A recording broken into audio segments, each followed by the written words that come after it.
and misery is parking in all its forms. I have a question here from a resident asking, how do you plan to solve Georgetown's parking problems? It exasperates visitors, residents, business people, and everyone in between, deterring citizens from coming into town.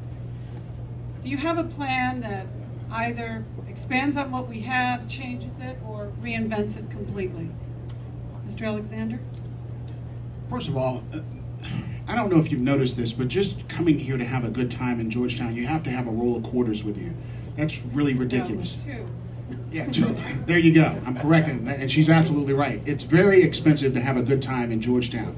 It's very expensive just to find parking for your visitors to come visit you. We've got to fix this by, number one, I don't want to see any more parking meters in residential neighborhoods. That's one thing. I don't know if you know this, but it's a fact that our parking enforcement department brings in more money than New York's and LA's combined. They have basically created a predatory agency in our own community. This has to stop. Think about that. New York and LA combined. The reason why they cannot come up with new ideas to tax and fairly tax our community is because they gave you this blanket statement, I'm not going to increase your tax. But between the mayor and the council chair, what they've done is increase every fine and tax on the book. They've done it together. Michelle Reed, they hired them together. Peter Nichols, they brought them here together.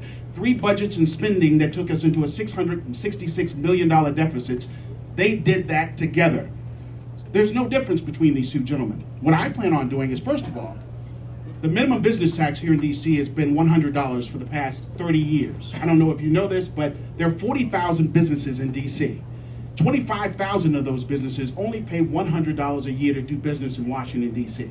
We've got to fix this. We've got to adjust it to at least $500. That would put an extra $15 to $20 million in our treasury. The other thing we need to do is do an audit, across the board audit of the district government. We've got to find out where the theft is happening, because we just lost $50 million in the Office of Tax and Revenue. You cannot tell me that there isn't more theft happening across district government. So we're going to find that out. Then the next thing we're going to do, generational poverty in D.C. costs the government $1.5 billion a year. Under my plan to attack this problem, we're going to reduce that by 10% every year. And that's moving people from government dependency to self-sufficiency. We're going to protect the jobs in Washington, D.C. for Washingtonians. We're going to make sure that people are literate and trained. We're going to bring back vocational education in D.C. Back in the 80s, there were 7 vocational education schools. We've got to get serious about getting this cycle of poverty broken, because all we're doing here in D.C. is creating an incubus for people who are poor and of color to go straight to prison. And we've got to stop that. Thank you, Mr. Alexander. Mayor Fenty? The questions about parking in Georgetown. The reason why we have been so focused on trying to get people out of cars with more bike lanes and a new bike sharing announcement, which will be later this month, with more circulator routes, with making sure that we have trolley lines in DC, a lot of which has great impact on Georgetown, is because we recognize that, especially in a neighborhood like this, there is going to be a limit to how much new parking you will be able to create. In fact, it is ironic that one of the things that the Director of Transportation thought about in trying to implement new parking policy was to try and get turnover in parking. So you would avoid a situation where people would be able to just park for 2, 4, 6, 8 hours just in one space all day, and you would just be there and you never have any turnover. That is actually one of the guiding principles behind the Department of Transportation Director Gabe Klein, who I believe is doing a fantastic job. The amazing thing is, people are so quick to try and pander,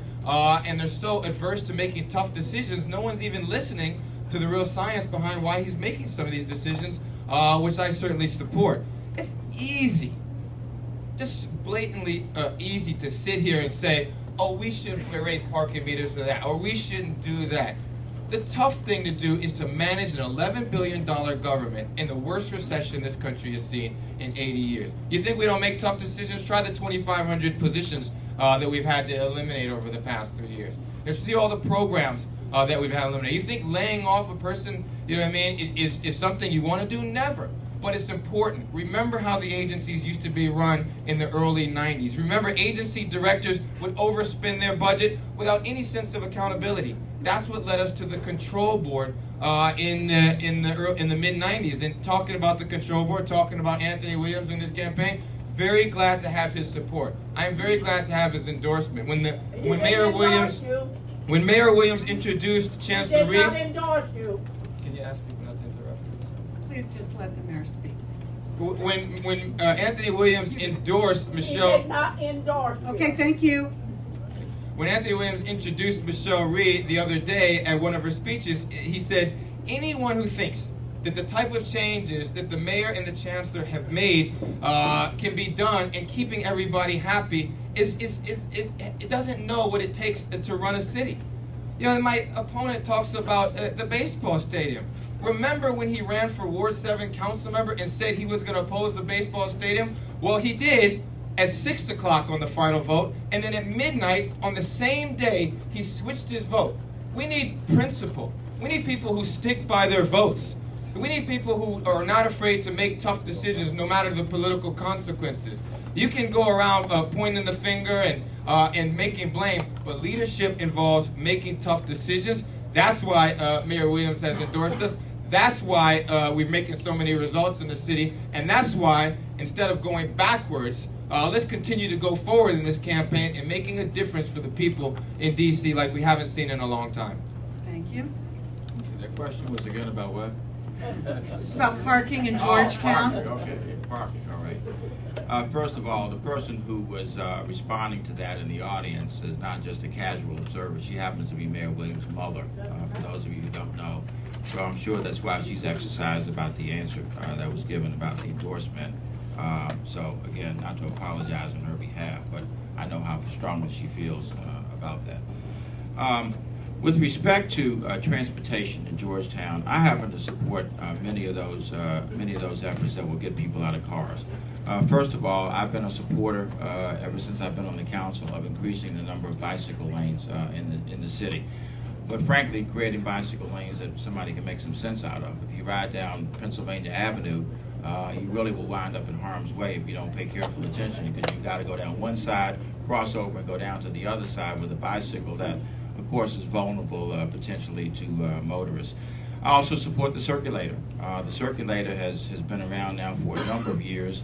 It has expanded, and frankly, people on the eastern end, where we are desperately hurting for economic development, also would like to see the circulator be able to come out Pennsylvania Avenue and take people back into the downtown area.